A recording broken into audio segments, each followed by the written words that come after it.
Bonjour à tous, bienvenue dans Esprit Rugby, le podcast où on parle de l'actualité rugby. Alors avant qu'on démarre ce premier épisode ensemble, pourquoi Esprit Rugby ? Esprit Rugby, ça vient d'une idée. Nous, on est trois potes, Max, Caveau et moi-même, Pierre. On discute de rugby toutes les semaines, des discussions sans fin. Et on avait envie de vous en faire partager un petit peu de nos réflexions sur le rugby, sur un peu toute l'actualité, sur les matchs internationaux, tout ça. Donc voilà, on avait à cœur de monter ce podcast pour partager un petit peu ce qu'on avait en tête et surtout discuter avec vous, parce que peut-être que nos avis sont bons aussi à être changés. Les gars, est-ce que vous voulez vous présenter rapidement, Caveau ? Alors moi c'est Mathis, donc Caveau pour les intimes. Très content de vous retrouver aujourd'hui et de partager ça avec vous. Un peu malade, mais toujours en forme quand même. Ça s'entend un peu. Et toi, mon Max ? Donc moi c'est Max, je joue du coup au rugby depuis que j'ai 6 ans, donc ça fait un moment et hâte de débuter cette expérience. On en a un peu bavé pour tout mettre en place, mais voilà, maintenant on est prêt. Aujourd'hui, le projet il est lancé et on a hâte d'échanger avec vous. Et du coup, pour ce premier échange, ce premier podcast, on avait envie de revenir sur l'actualité du moment. Et l'actualité du moment, c'est qu'il reste 2 journées en top 14. Le sprint final est lancé déjà depuis quelques temps, mais aujourd'hui ça se précise, il reste 2 journées. Il n'y a plus de faux pas possibles. Il y a des équipes qui sont encore en lice pour être dans les 2, dans les 6, ou voire sortir des 6. Et on va détailler journée par journée pour voir un petit peu comment se profile la fin de saison et de voir qui va être l'équipe qui va finir 7ème et qui va regarder les phases finales à la télé, tout simplement. On démarre, les gars ? Vous êtes chauds ? C'est parti. Allez. On démarre du coup avec les pronos de cette J25. Alors cette J25, je vous fais les matchs un peu rapidement. On a Montauban qui reçoit La Rochelle, le Stade Français qui reçoit le Loup, Paris qui reçoit l'Aviron Bayonnais, le Castres Olympique qui se déplace à l'USAP, le gros choc de la journée entre Montpellier et la section paloise, Toulon qui reçoit le fraîchement champion au titre Bordeaux, et l'ASM, aussi dans un gros match qui va compter pour cette fin de saison, reçoit le Racing 92. Je vais te lancer, mon Max. Écoute, sur la première journée, Montauban, La Rochelle, je pense qu'on va pas trop s'étaler dessus, hein. Qu'est-ce que tu vois un peu pour cette journée ? Ouais, La Rochelle, je pense qu'il est dans l'obligation d'aller chercher le bonus offensif à Montauban comme toutes les équipes l'ont fait pour jouer la qualif sur la fin de saison. Ils n'ont pas le choix. Montauban qui a plus rien à jouer, je pense que le match il va être à sens unique. Mais c'est bonus obligatoire, quoi. C'est ça, exactement. C'est bonus obligatoire. Mais ça risque d'être fait. Sans gros accidents, ce sera fait. Donc là, on a tous les 3 pronostiqués victoire de La Rochelle avec bonus sur ce match à Montauban. Ouais, on était d'accord. D'accord, il n'y avait pas sujet à débat. On passe vite sur la deuxième rencontre. Stade Français contre le Loup. Stade Toulousain contre le Loup, pardon, excusez-moi. Là aussi, on voit tous une victoire à 5 points du Stade Toulousain qui reçoit le Loup qui joue plus rien dans cette fin de saison. Et ça va être le temps pour le Stade Toulousain on va dire de rentrer dans un rythme où ils font un peu plus peur, parce que là ils sont un petit peu en mini perte de vitesse sur cette fin de saison.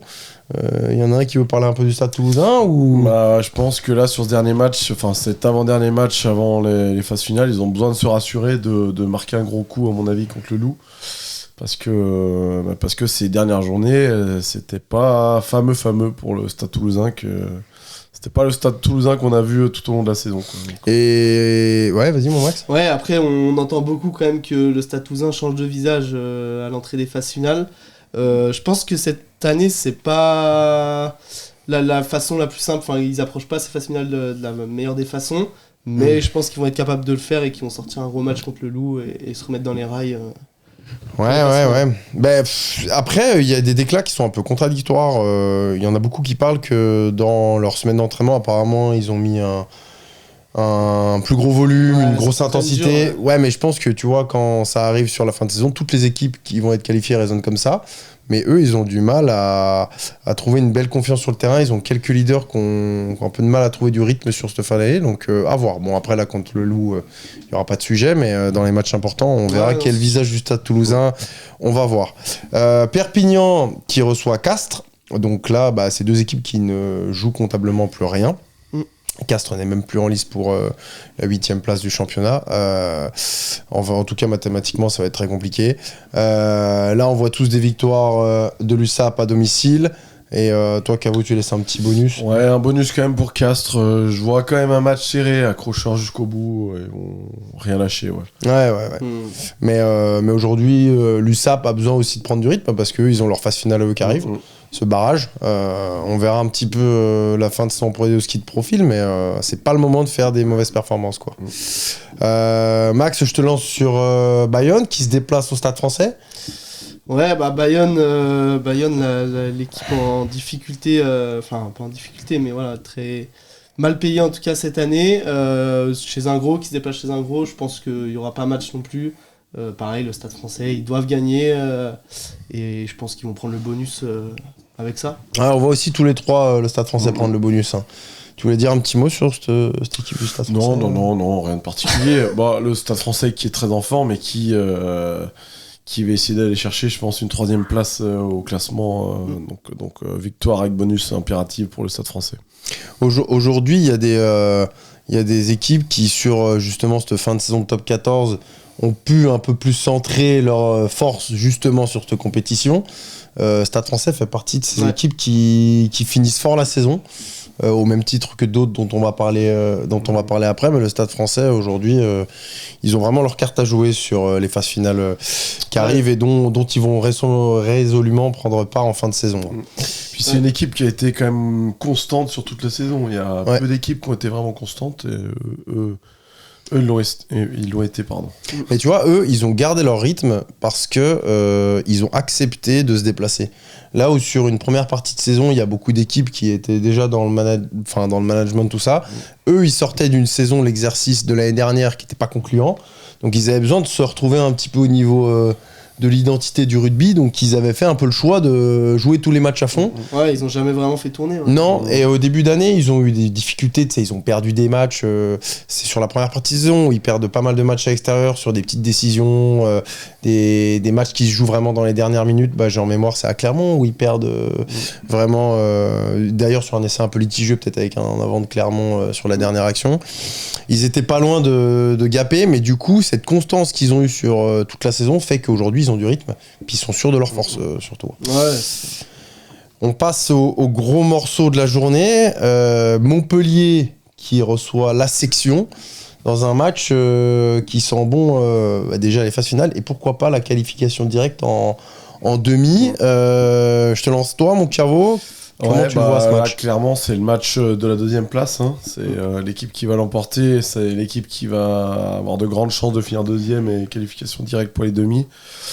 Moi, je vois Montpellier gagner, victoire à 4 points et pas de bonus pour la section. Pour moi, Montpellier fait peur en cette fin de saison, fait peur à toutes les équipes. Ouais. Est-ce que Montpellier, sur cette fin de saison de top 14, ne fait pas figure de favori? Parce que beaucoup en parlent depuis des semaines comme légitime outsider, mais aujourd'hui, tu sais, par rapport aux dynamiques de tout le monde, notamment des 2 gros que sont Toulouse et aussi Bordeaux sur la scène européenne, on va dire, même si Bordeaux a lâché quelques points en top 14, est-ce que eux ils font pas figure de favoris sur cette fin de saison? Moi, favori, j'irais peut-être pas jusque-là, mais en tout cas, pour moi, c'est l'équipe qui fait peur. C'est l'équipe que t'as pas du tout envie de retrouver en phase finale, que ce soit le Stade Toulousain ou Bordeaux. Si on te dit tu vas affronter Montpellier en demi, ça fait peur. C'est parce que c'est une équipe qui s'appuie beaucoup sur la conquête aussi et sur une bonne défense, et je pense que c'est ce qui paye mine de rien en phase finale. Hein. Ouais, bien sûr. Ces équipes-là qui passent, on l'a vu un peu avec Castres, c'est quand ils ont fait 2-3 phases finales. Ces équipes qu'on n'aime pas jouer en phase finale et je pense que personne ne voudra les prendre cette année. Ouais, mais aujourd'hui, on les résume aussi beaucoup à une équipe, on va dire, défensif et fort sur les fondamentaux, parce que c'était un peu le projet de base qu'a voulu remettre Johan Codulot, le manager de Montpellier. Mais c'est aussi une équipe qui a... Ils n'ont pas forcément d'ultra stars. Par contre, ils ont un collectif qui marche ensemble.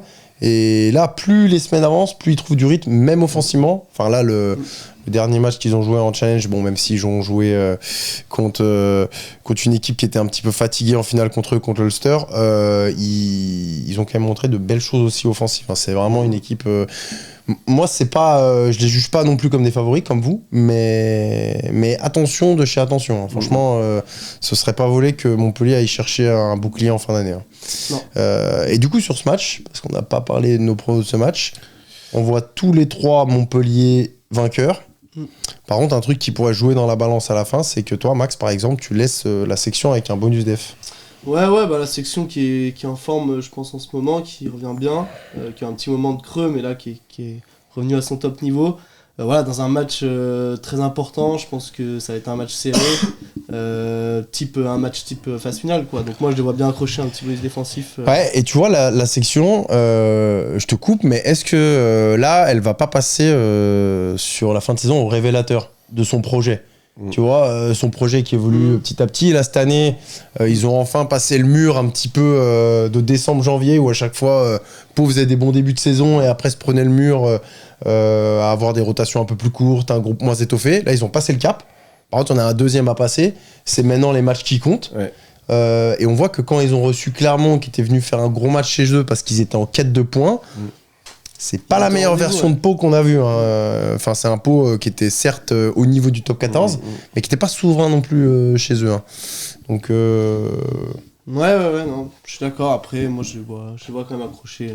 Disons que pour eux, pour s'offrir une fin de saison qui est cool, il va falloir qu'ils aient cherché un barrage à domicile. Un barrage à l'extérieur, peut-être qu'ils arriveront peut-être en bout de course et ce sera peut-être un peu plus dur pour eux de.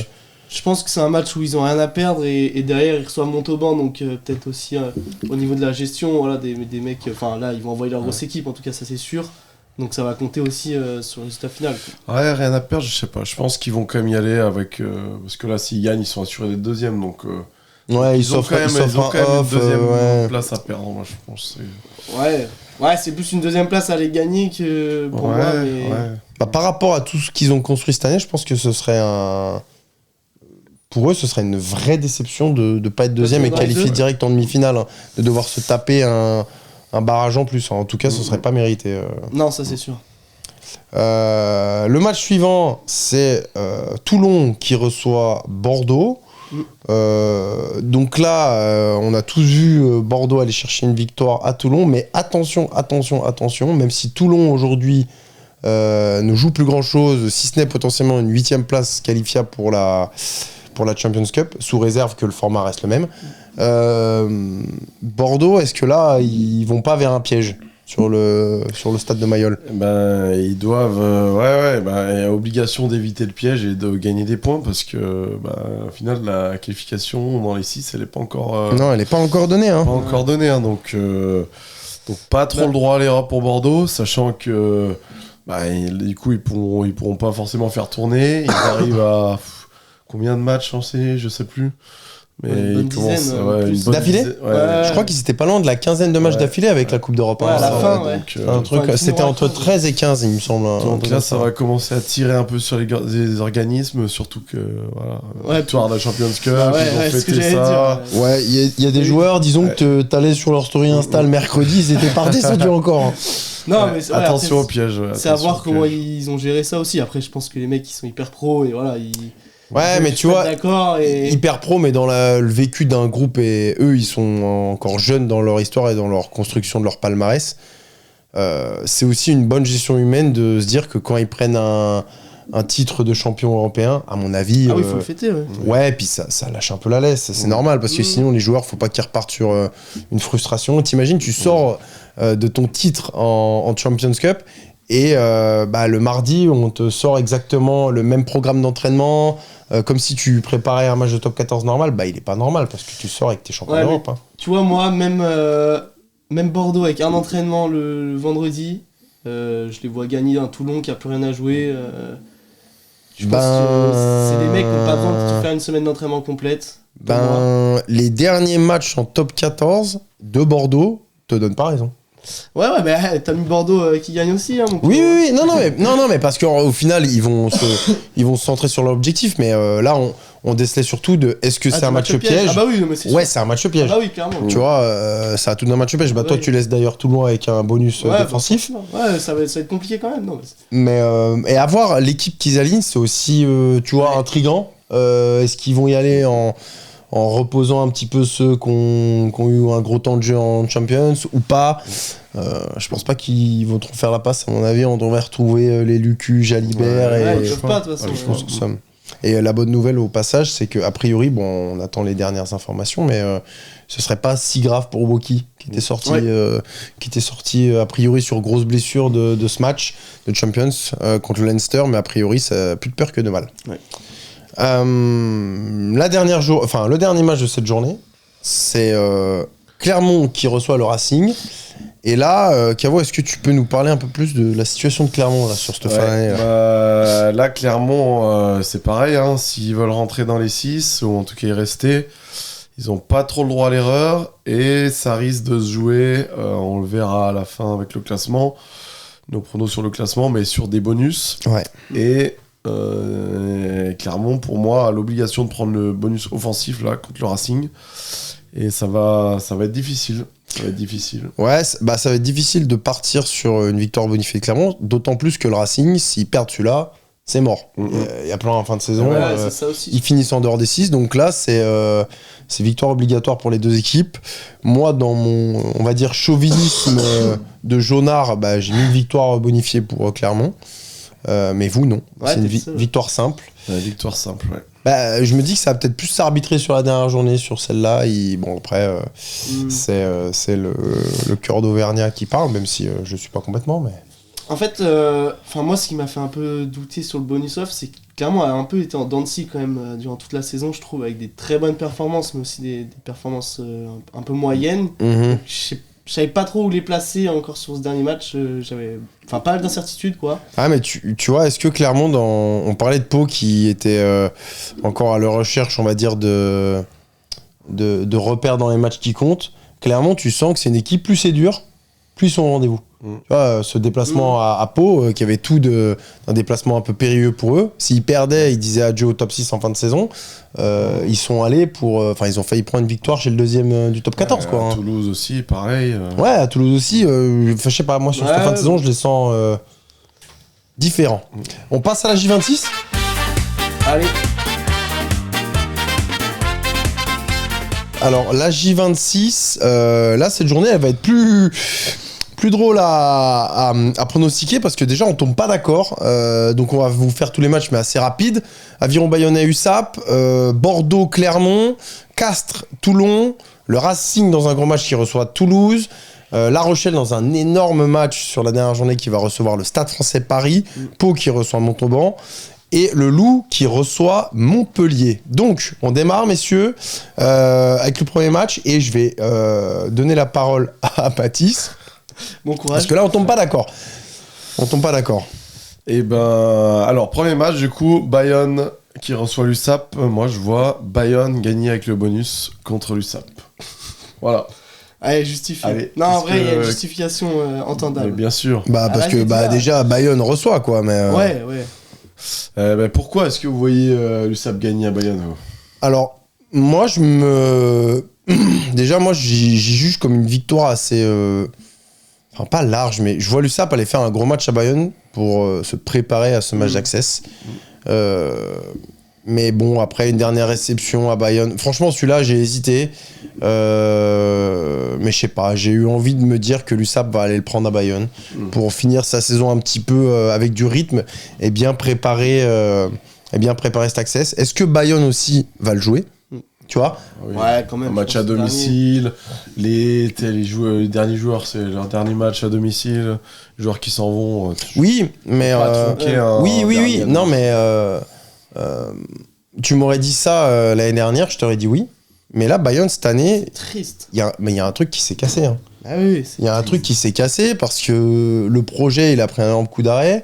La démission, c'est une démission de leur manager. Au final, c'est quelque chose qui quand même relate que ce club, cette année, en interne, Ouais, y a ça des a dû blessures. être un peu tendu, quoi. Donc sur un dernier rendez-vous à domicile, je me dis, ça se trouve, ils sont attrapés.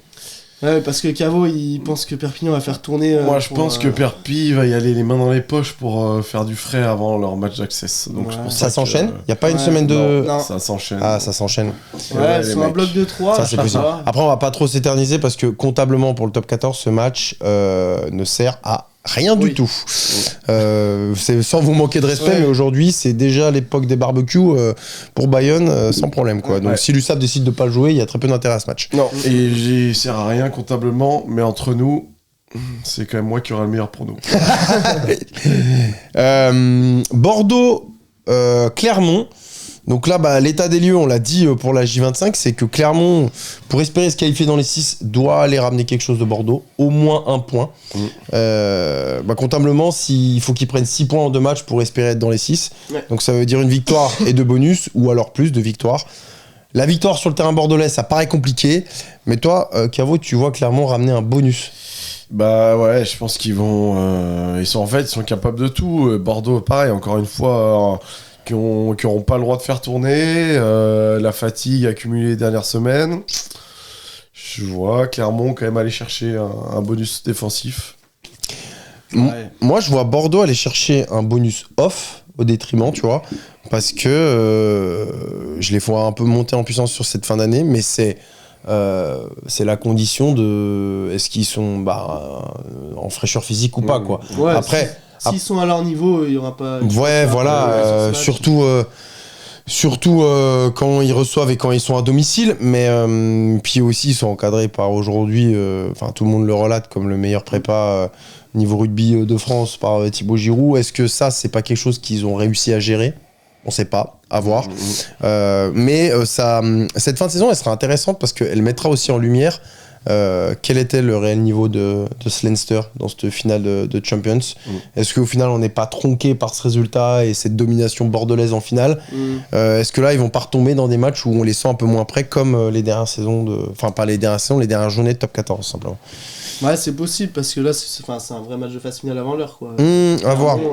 Mais Cavo il a raison parce que quand il parle de fraîcheur, ils ont perdu Perchaud sur ligament croisé. Woki qui a eu un petit problème au genou, même si c'est pas musculaire, hein, c'est un truc qui aurait pu arriver quel que soit l'état, mais bon, quel est l'état de fraîcheur de leurs joueurs, ça c'est à voir, quoi. À voir. Non, c'est sûr. Mais en tout cas on voit tous une victoire bordelaise, quoi, tout simplement. Castres-Toulon, 2 équipes sur la fin de saison qui ne jouent rien, donc on voit tous une victoire Castres, petit bonus def pour Toulon, pour toi Cavo. Je pense qu'on peut passer, parce qu'on va avoir... un match qui sent le barbecue, la pétanque, les supporters qui regardent plus la buvette que le match. Les 3 quarts castrés faire le bal quand même. Franchement, c'est bien, c'est super que ce match t'intéresse. Moi, il m'intéresse pas du tout. Franchement, moi, si j'étais à Castres dimanche au match, vraiment, je regarderais. T'irais pas ? Si, j'irais, mais je regarderais pas le terrain, je pense. Racing Toulouse, donc là, il y a matière à débattre. Cavo et moi, on voit une victoire du Racing à domicile. Et toi, Max, tu vois une victoire de Toulouse. Est-ce que tu peux nous expliquer ce choix ? Ouais, Toulouse pour moi qui va rentrer dans ces phases finales là sur les 2 derniers matchs. On a dit que là ils ont vécu quand même une période un peu compliquée. Et je pense que là, c'est bon, ils vont être lancés. On sait aussi qu'ils se préparent pour ça depuis un moment parce que depuis qu'ils sont éliminés de la Coupe d'Europe, ils n'ont plus que ça. Et on sait qu'ils étaient premiers loin devant. Donc, entre guillemets, perdre des matchs n'était pas un réel problème pour eux. Donc, peut-être qu'ils ont fait plus d'entraînement, comme on disait tout à l'heure. Mais voilà, moi, je les vois aller prendre le match au Racing. Ouais. Moi je suis convaincu. Non, si. Pour moi... On voit tous des bonus. Si Toulouse, il va avec la grosse équipe au Racing pour vraiment faire un coup avant le début des phases finales, s'ils sont pas dans la capacité de battre le Racing à l'extérieur, j'ai du mal à voir comment ils pourront gagner le top 14. Ouais. Donc ça sera un peu révélateur ce match. de savoir si Toulouse est en capacité cette année d'être champion encore une fois ou pas. Mais est-ce que la dynamique de Toulouse sur la J26 va pas dépendre de la J25 de leur presta? S'ils font une demi-presta, c'est le Loup qui recevait. Ouais, c'est le Loup. S'ils font une demi-prestation, est-ce qu'ils n'auront pas à cœur de gagner en rythme? Au contraire de s'ils font une grosse presta, est-ce qu'ils n'auront pas à cœur de mettre un peu de fraîcheur sur certains profils? Bon, après, eux, ils seront qualifiés directement, donc ils auront une semaine off. Mais je pense que la réception du Loup, c'est pas un assez gros test pour ce ouais, bien sûr. Ils sont obligés de... Le Racing, on pensait à 6 ou 7 journées de la fin qu'ils avaient un calendrier favorable pour la fin de saison, mais au final, cette défaite contre La Rochelle à domicile, ça leur tire une balle dans le pied. Et au final, là où on pensait en fin d'année qu'ils pouvaient avoir des petites choses qui allaient les aider, en fait, pas du tout. Hein. En fait, ils tombent dans un piège et c'est eux qui risquent de passer à travers cette fin de saison, quoi. Ouais, puis même en gagnant ce match-là, ils risquent de pas passer quand même en qualif. Hein. Ça dépend de leur résultat J25 et comme ils se déplacent à Clermont, ça va être compliqué. Ça va être compliqué. En tout cas, on voit un match serré parce que quel que soit le vainqueur, on voit un bonus défensif pour le perdant. Ouais. Section Montauban, on passe vite, 5 points pour la section. Oui.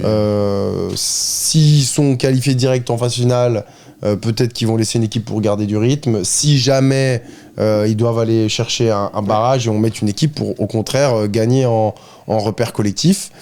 On va finir par Stade Rochelet Paris. On va déjà parler du Loup qui reçoit le MHR.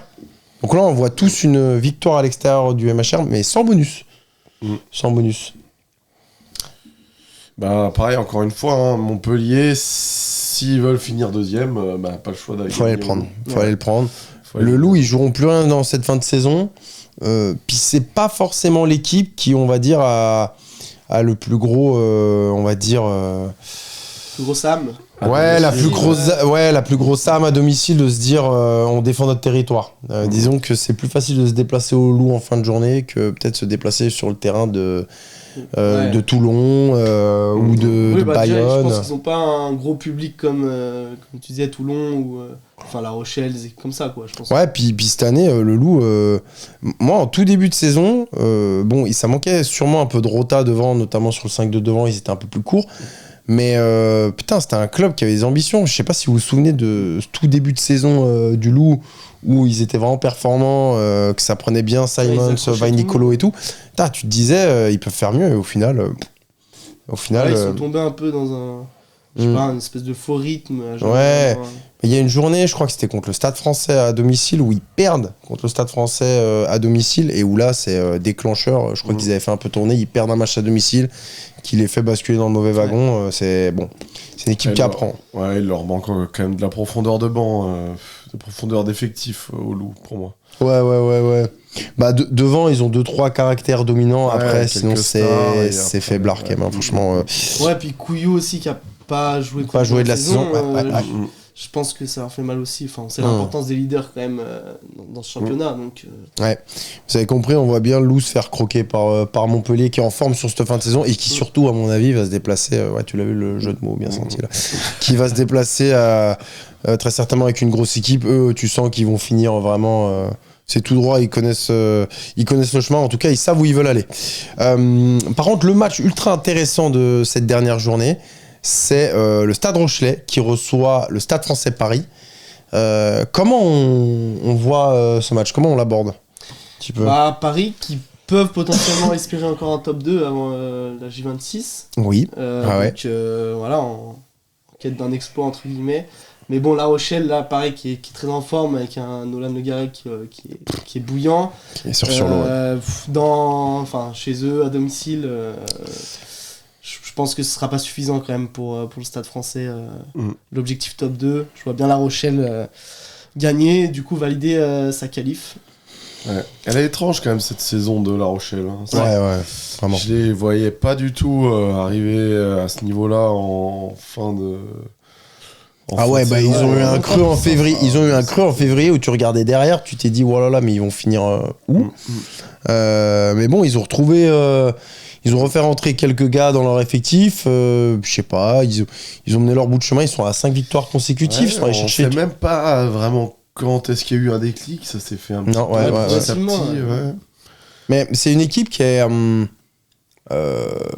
qui a fait le dos rond dans cette période compliquée. Ils en parlaient beaucoup. Après, quand ça a commencé à aller mieux, on n'entendait plus parler d'eux. Tu sais, dans la presse, c'est vrai, ouais. tu vois, on parlait plus de La Rochelle, on était plus focus sur Montpellier qui remontait, sur éventuellement la remontée de Clermont. Il y avait d'autres projets qui nous intéressaient plus, mais par contre, l'élément déclencheur, là où on a vraiment compris que La Rochelle sur cette fin de saison, ils étaient revenus, c'est ce match au Racing. Hein. C'est clairement là où, en gros, ils font leur bascule. Tu vois, ils ont dû préparer leur coup bien en secret. Tu vois, O'Gara, il a dû... j'imagine même pas la causerie qu'il a dû faire avant le Racing, mais ça aurait été cool d'être dans le vestiaire pour écouter tout ça. Du coup, La Rochelle, Stade Français, on voit tous les trois une victoire de La Rochelle, mais tous les trois aussi un bonus def pour Stade Français. Donc on est très indécis. Et bon, moi, entre nous, s'il y a un match où j'espère me tromper de prono, c'est celui-là. Ah ouais. C'est celui-là. Clairement. On va le voir après, mais c'est celui-là. Mais en tout cas, après, quel visage du Stade Français aussi. Et s'ils peuvent encore accrocher une deuxième place, ils vont y aller pour prendre des points. Si ils sont garantis de recevoir un barrage, est-ce qu'ils vont aller se battre avec la grosse équipe ou au contraire faire du frais parce qu'ils n'auront pas de repos? Ça, c'est tous les enjeux de ces fins de saison en top 14 où on ne sait pas trop au final des fois où on met les pieds, quoi. Parce que on s'était amusé à faire les pronos à 6 journées de la fin. Il y a des trucs sur lesquels on s'était bien trompé. Hein. Disons que La Rochelle, on les avait pas vus. Hein. Ouais, c'est vrai qu'au final, nos pronos de la journée 25 ont grave influencé nos pronos de la journée 26. Ouais, sur une fin de saison, quand il reste 2 matchs, t'es obligé de prendre une dynamique. Hein. Tu vois, si tu rates des points sur la J25, t'es obligé d'aller les attraper sur la J26. Et du coup, au classement général, qu'est-ce que ça donne ? On le fait en rapide. On va essayer peut-être de traiter un peu les points chauds du classement. On va peut-être pas parler de Montauban qui finit 14e. Merci les gars de votre passage, mais peut-être que l'année prochaine on va retrouver une équipe qui sera plus près au niveau top 14. Par contre, j'espère quand même que ça aura fait grandir ce club de Montauban, cette montée. Je pense que c'est soit tout, soit rien. Toi, Pierrot, je sais que... moi, je pense que vraiment, ça a peut-être apporté plus de négatif que de positif. On a déjà bien parlé. Une saison qui a dû user les corps, user 2-3 cadres. Puis surtout, après, comment tu repars, tu vois. Imagine, t'es monté avec une génération de mecs un peu vieillissante. Je pense notamment au capitaine Kersi, tout ça. Après, t'es en Pro D2. C'est quoi qui va le motiver? Tu vois, ils sont devenus champions, ils sont montés en top 14. Qu'est-ce qui va motiver ce gars à se dire il faut refaire une grosse saison en Pro D2? Ouais, après, je peux prendre le contre-exemple, mais tu vois, les équipes qui gagnent tout le temps, les mecs, ils arrivent à repartir, quoi. Ouais, mais eux, c'était pas attendu à ce qu'ils gagnent, tu vois, c'était un... Ouais, oui, c'était vraiment un exploit, cette saison, puis bon, quand tu prends... regarde, bon, du coup, on parle réellement de Montauban, mais non, mais le projet qui ressemble le plus à celui de Montauban récemment, c'est la saison d'Agen, en 2020-2021. Non, ou en 2019-2020, ou un truc comme ça. C'est pour moi, ça. Non, mais où il monte. Ouais, c'est vrai, on vous a pas précisé. Max a 13 ans et demi. Mais... non, mais où Agen monte, fait une saison minable. Je crois qu'ils finissent avec une seule victoire, avec 5 points ou 6 points, comme ça. Ils redescendent et aujourd'hui, Agen, ils végètent en Pro D2. Hein, et ils ont pas réussi à repasser le cap, tu vois. Donc. Non, mais peut-être, mais j'espère pas en tout cas. J'espère pas. Ouais, c'est toujours cool de voir Montauban et Sapiac. C'est toujours cool de les voir en forme parce que c'est un club un peu historique. Mais bon, tant pis pour vous, les gars. Perpignan qui va aller préparer son access. On verra sur la finale de Pro D2 contre qui. Et après, je pense qu'on peut passer directement à la 6e place. Donc là, dans nos classements, la 6e place, elle est tous trustée par La Rochelle. Et Caveau et moi, on a La Rochelle égalité de points avec Clermont à 72. Et pourquoi La Rochelle est devant ? Parce que sur les confrontations directes, quand deux équipes sont à égalité, c'est l'équipe qui a remporté le plus de points sur le match aller-retour. Et La Rochelle est devant Clermont, du coup, à ce jeu-là. Ouais, c'est les points terrain, on précise. C'est les points terrain, c'est ça. C'est les points, c'est les victoires plus les bonus. C'est ça. Et après, c'est les écarts de points. La Rochelle est devant Clermont, tout simplement. C'est pour ça qu'on espère bien se tromper, parce que, nous, il faut savoir qu'on qu'on est au Savoyard, donc le club le plus proche de chez nous, qui truste l'élite, Lyon, hormis Lyon, c'est Clermont. Et puis on a une petite histoire personnelle aussi avec Clermont, Cavo et moi, qui nous est propre. Et du coup, on supporte un peu les jaunards, mais du coup, les jaunards, ils se feraient coiffer même pas pour 1 point, pour 0. Ouais, c'est pour ça qu'on disait tout à l'heure que ça allait se jouer sur un bonus défensif ou offensif. C'est pour ça qu'on a mis sur le plateau un maillot de Paris, parce qu'on supporte les Parisiens en cette fin de saison. Si vous pouvez accrocher ce match contre La Rochelle, on vous en serait reconnaissant. Non, mais blague à part, La Rochelle aura mérité sa qualif si elle va le chercher sur sa dernière journée. Et voilà, tu veux dire un petit mot sur ces deux équipes, mon Max, ou non, je pense que vous avez tout dit. Hein. On a tout dit. Avancé, ouais. Au niveau du top 2, on voit tous les trois le Stade Toulousain, premier de ce classement, sans surprise. De toute façon, ils avaient assez d'avance au mois de janvier pour finir, on va dire, même avec une petite méforme. Au mois de janvier de l'année dernière, même. Ouais, au mois de janvier de l'année dernière. Ils avaient assez d'avance. Ils sont en lice. Attends, ils ont déjà fait le triplé. Hein. Ils sont en lice pour 4 titres de suite. Ouais. Ah, ça serait historique. Ouais. Et par contre, on voit tous les trois Montpellier, deuxième de Stop 14 avec 82 points. Est-ce que tu veux en rajouter sur Montpellier, Max, un petit peu ou... Non, je pense que ce serait mérité déjà au vu de la saison. Je crois que c'est Cavo tout à l'heure qui disait que c'était une équipe qui a été constante quand même toute l'année. Sur l'année 2026, c'est la meilleure équipe européenne. Hein. Ouais, et puis, on l'entend parler beaucoup, mais... on entend parler beaucoup, pas très français ça, mais... Ouais, c'est pas grave.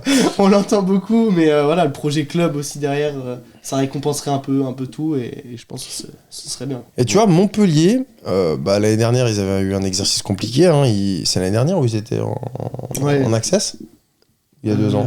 Non, c'était... je sais plus, j'ai un doute. Non, il me semble, c'est bon, ouais, bref. Ils se sont refait la cerise cette année parce que aujourd'hui, je pense qu'il y a beaucoup de présidents et de managers du top 14 qui ont compris que juste des projets court terme, c'est-à-dire aligner des équipes, peut-être faire l'effort sur 2-3 recrues et construire une grosse équipe, mais sur du court terme, c'était pas quelque chose qui était pérenne dans le temps. Et de plus en plus d'équipes suivent un petit peu le modèle de l'ogre toulousain à se dire on construit une identité. Et Montpellier, par la constitution de son staff, qui a l'air d'être un staff qui marche, ils ont voulu se rapprocher de leur identité qui était propre, définir un peu quelles étaient leurs forces. Donc on en a parlé de l'aspect défensif, d'être fort sur les basiques, en faisant revenir des joueurs qui avaient vraiment la culture montpelliéraine. Ils ont vraiment remis Montpellier à l'honneur, le club avant les joueurs, et ça fait du bien parce que c'est quelque chose qui marche. Disons que la culture montpelliéraine, on a du mal à l'avoir depuis quelques années. C'était beaucoup le club un peu avec tous ces Sud-Africains, un peu vu comme le club de mercenaires entre guillemets, où c'était que des recrues et au final ça fonctionnait pas. Le lien collectif, il était vraiment absent. Ouais. Et là, c'est la première année où on sent que ça y est, ça ressemble à une vraie équipe de rugby. Mais il y a pas mal de projets comme ça, tu vois. On pourrait aussi parler cette année de la section paloise. C'est des projets qui... disons que les projets de top 14 ne se ressemblent plus. Là où avant, il y avait des équipes qui faisaient des épiphénomènes, qui étaient fortes sur 2-3 ans après qui retombaient. Ouais. Là, tu sens que chaque équipe, elle commence à développer son identité, tu vois. La Rochelle, on joue comme ça. Pau, on joue comme ça. Montpellier, on joue comme ça. Même s'il y a des similitudes dans le jeu, c'est normal, c'est le haut niveau. Mais ils défendent des valeurs qui leur sont propres et ils mettent un accent là-dessus, tu vois. Et ça, c'est quand même intéressant. Ouais, après Montpellier, du coup, qui est une équipe assez jeune, mine de rien, en termes de vécu, je pense, collectif, etc. En termes de vécu collectif, oui. Oui, mais pas en termes d'âge. Mais d'individus dans leur collectif, non. Tu vois, des Nicolas, qui encadrent bien tout ça. Ouais, des Verhargues, même des premières lignes très expérimentées, Mohamed Aouas, Souk Patin, c'est... Ouais, c'est sûr, mais j'ai hâte de voir quand même ces phases finales, parce que c'est peut-être ce qui va leur manquer aussi... à voir comment ils n'ont pas d'expérience non plus trop de phase finale. Il y a la Coupe d'Europe qui les a... Au final, ça a été un bon rodage pour eux, quoi. Ouais, aller jouer des matchs de phase finale de challenge, c'était pas mal. On enchaîne du coup sur les places de 3, 4, 5. Je te laisse démarrer, Cavo, parce que t'es un peu différent de nous. La seule différence en fait entre nous, c'est... moi, je vois le Stade Français finir 3ème, alors que vous voyez Pau du coup, finir 3ème. Et pareil, ça se joue à 1 point sur un bonus. Donc, Moi, il me Bonus semble à Montpellier, que ouais, c'est le bonus à Montpellier, c'est ça exactement. Moi, je vois Montpellier gagner 4 points et Pau pas aller chercher le bonus def à Montpellier, donc ça se joue là. Ouais, c'est le bonus def qu'ils vont pas chercher à Montpellier, qui les mettrait 4e. Après, dans tous les cas, pour Pau et Paris, ce qui se dessine, c'est un barrage à domicile. Ouais, mais bon, c'est quand même pas la même de Bah, recevoir c'est UBB, pas la même parce que 5 et 6, bah, Ouais. on voit UBB et La Rochelle dans cet ordre-là, tous les 3. Donc ça ferait des affiches de barrage. Est-ce qu'on se fait rapide des pronos de fin de saison ? Vas-y, je te lance, Max. Je te lance, on le fait rapide. Donc toi, tu vois 2 barrages. Tu vois La Rochelle qui se déplace à la section, qui gagne. Section. Section, d'accord. Ouais, chez eux. Tu vois Bordeaux se déplacer à Paris, qui gagne. Enfin, Là, je c'est- pense Bordeaux quand même. Ah, tu penses Bordeaux. Ouais, Bordeaux. Il faut savoir que Max ne parie jamais contre le Stade Toulousain et Bordeaux. Si, non, Bordeaux. C'est, Quoi t'es un rugby X Toulouse, t'es un j'avoue. rugby X de base. Non. Tu prônes les stars, t'en as rien à foutre Non, des non, projets, pas de Bordeaux, l'identité. pas Bordeaux. Là, je vous avais pas vu, les gars, mais Mais on verra. pour ceux qui nous écoutent en podcast, vous avez pas vu, mais quand on parlait d'identité, de machin, de valeur du collectif, bah Max il tournait la tête, il est même allé prendre un café. Hein. Ah, après, je suis le seul non-mercenaire ici. Hein. J'ai pas changé de club, moi. Ouais, non, mais t'as pas été poussé dehors encore. Mais ça ne saurait tarder, Max, On t'inquiète va pas. régler nos comptes. Là. T'inquiète pas, ça ne saurait tarder. Hein. Si vous voyez Max changer de club sous 2 ans, souvenez-vous de cette émission. Donc après, bah, du coup, t'aurais la section qui rencontrerait le Stade Toulousain en demi. Ouais, Tout le monde sait. ouais, Voilà. Toulouse vainqueur. Et t'aurais Bordeaux qui affronte Montpellier. Allez, tu sais quoi? Je vais te faire taire, Pierrot. Oh là En vrai, là, non, en vrai, là, honnêtement, je partirais sur Montpellier en plus. Je Montpellier. pense à un Bordeaux fatigué, peut-être, après, Donc- après un gros déplacement en plus. Donc tu vois une finale Stade Toulousain-Montpellier. Ouais. Et- Et la logique est respectée. Et la logique est respectée, c'est-à-dire que ce serait le Stade Toulousain qui l'emporterait. Est-ce que nous, on se plie à ce truc ou juste Non, on laisse ouais. Max passer pour un con Ouais, bon. Toi, t'as quoi? T'as les mêmes pronos que Max? Ouais, à peu de choses près. Après, je pense qu'on va... J'ai bien envie de repronostiquer une finale Toulouse-Bordeaux. Je sais pas, alors, je vais peut-être me tromper, mais moi, je vois Bordeaux champion aussi en top 14. Faire le doublé, Je les vois faire le doublé. ce serait fort. En vrai. Je les vois faire le doublé. En tout cas, je l'espère. Et c'est peut-être un prono un petit peu sur les émotions, mais j'ai envie que ce club il réalise un doublé, qu'on ait vraiment 2 identités ultra fortes au sommet de ce top 14 qui tirent le rugby français vers le haut. Donc j'espère que Bordeaux va aller faire un doublé. Et toi, mon caveau? L'identité du champion? Eh ben moi je vais prendre des risques. Il vient de dire Montpellier. Ouais, alors qu'il est jugé comme... Je vais dire Montpellier Clermont. champion. Clermont. Ou Clermont. Ça se jouera voilà. À la Si qualif. Clermont est pas dans les Ouais. 6, ça sera Montpellier. Si Clermont est dans les 6, c'est Clermont qui sera champion. Ok, donc toi, Clermont, champion. Bah s'ils sont dans les 6. S'ils sont dans les 6 champions, sinon On Montpellier. va partir sur Montpellier, ouais, je pense. Ok. En tout cas, on s'est mouillé. On verra qui a raison en fin de saison, mais on tombe pas d'accord sur tout. Je pense qu'on est bon. Est-ce que quelqu'un veut rajouter un petit truc avant qu'on dise au revoir à tout le monde? Non. Non. Non. On n'a pas envie de mettre une dernière pièce à Max. Non, En tout cas, c'est pas tombé dans l'oreille d'Assour que tu nous as traité de mercenaires. Franchement, moi, ça me fait mal au cœur. Voilà, on se retourne. Nous, on a qu'un seul club dans le cœur au niveau amateur, mais on verra. On verra si tu l'aimes autant Tu que vas nous aller en fin de chercher. saison. Ouais, bien sûr.